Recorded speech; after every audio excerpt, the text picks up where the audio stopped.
વડોદરા ખાતે ગુજરાત આરોગ્ય મંત્રી ઋષિકેશ પટેલ આવ્યા. તેઓએ સરકારી હોસ્પિટલની મુલાકાત લીધી. આ સાથે જ મેડિકલને લગતી સુવિધાઓ અંગે તેઓએ માહિતી લીધી અને એચએમવીપી વાયરસને લઈને આરોગ્ય મંત્રી ઋષિકેશ પટેલનું નિવેદન સામે આવ્યું છે. એચએમવીપી વાયરસને લઈને આરોગ્ય મંત્રીનું નિવેદન સામે આવ્યું. અમદાવાદમાં બાળકીનો એચએમવીપી કેસ પોઝિટિવ આવ્યો છે. આ અંગે આરોગ્ય મંત્રીનું નિવેદન કે મને આની જાણ નથી.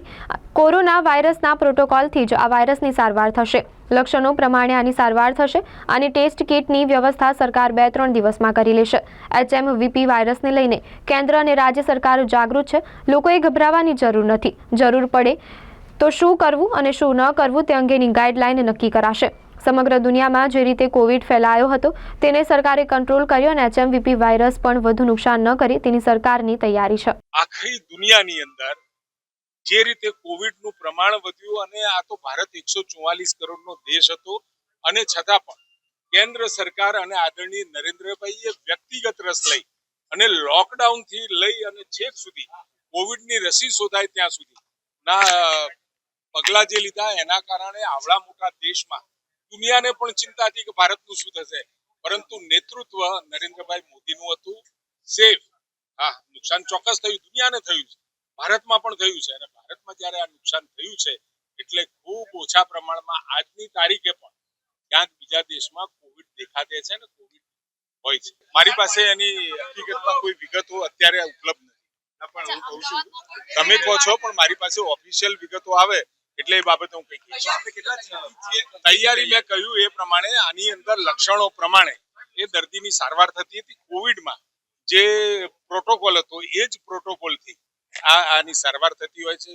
શરદી થવી, તાવ આવવો, ઉધરસ થવી, ગળામાં દુખાવો થવો વગેરે જે કોમન લક્ષણો છે, એટલે લક્ષણો પ્રમાણેની ટ્રીટમેન્ટ આમાં કરવાની રહે છે.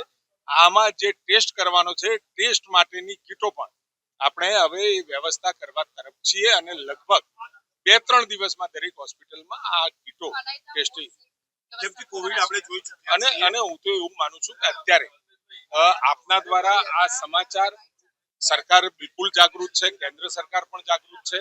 આદરણીય નડ્ડાજીએ પણ આના ઉપર વ્યક્તિગત રીતે ધ્યાન આપી રહ્યા છે, ડિપાર્ટમેન્ટ પણ આપી રહ્યું છે અને આપણી જે ભારતની સંસ્થાઓ છે એ પણ આના ઉપર બહુ વિશેષ ફોકસ કરી રહ્યું છે. એટલે લોકોમાં પેનિક ના થાય એ પણ જરૂરી છે, કારણ કે આ ન્યૂઝ વારંવાર ચાલે તો પેનિક ઊભું થતું હોય. મારી આપ સૌને વિનંતી છે કે જેવી કંઈક ગંભીર પરિસ્થિતિ લાગશે તો તરત જ ગુજરાતની પ્રજાને જાણ કરી ડુ એન્ડ ડોન્ટ્સ કદાચ અમે આજે જાહેર કરી દઈશું શું કરવું જોઈએ.